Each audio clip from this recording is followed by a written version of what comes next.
আমার ছোট ছেলের ধনের গোড়ায় লঙ্কার গুঁড়ো ছুঁড়ে মেরেছো কেন? আপনার বড় ছেলের সামনে আপনার ছোট ছেলে আমার প্যাপু ধরে টিপে দিয়েছে, আমার ব্যথা লেগেছে, লঙ্কার গুঁড়ো ধনে ছিটিয়ে দিয়েছি। আমার ছোট ছেলে স্বভাব আছে দাদার খাবারে ভাগ নেওয়া। আমি সব খুলে স্নান করছিলাম, আপনার ছোট ছেলে বাথরুমের দরজা খুলে দিয়েছে, আমাকে দেখে ফেলেছে, পেছন দিয়ে জড়িয়ে ধরেছে, শশা দিয়ে চাপ মেরেছে, ওর প্যান্ট খুলে ওর কচি শশাটা বার করে দিয়েছে, বলছে সাবান লাগা এবার ধরে মাখা।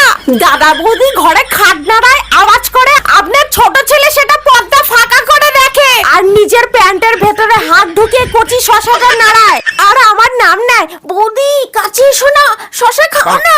ছোট ছেলেকে বিয়ে দিয়ে দেবো, ঘরে বউ থাকবে, তোমার দিকে ফিরেও তাকাবে না। না, আপনার ছোট ছেলেকে বিয়ে দিতে হবে না, বড় আর দেওর দুজনকে একসাথে ভালোবাসবো। দুই ভাইকে একসাথে কি করে ভালোবাসবে?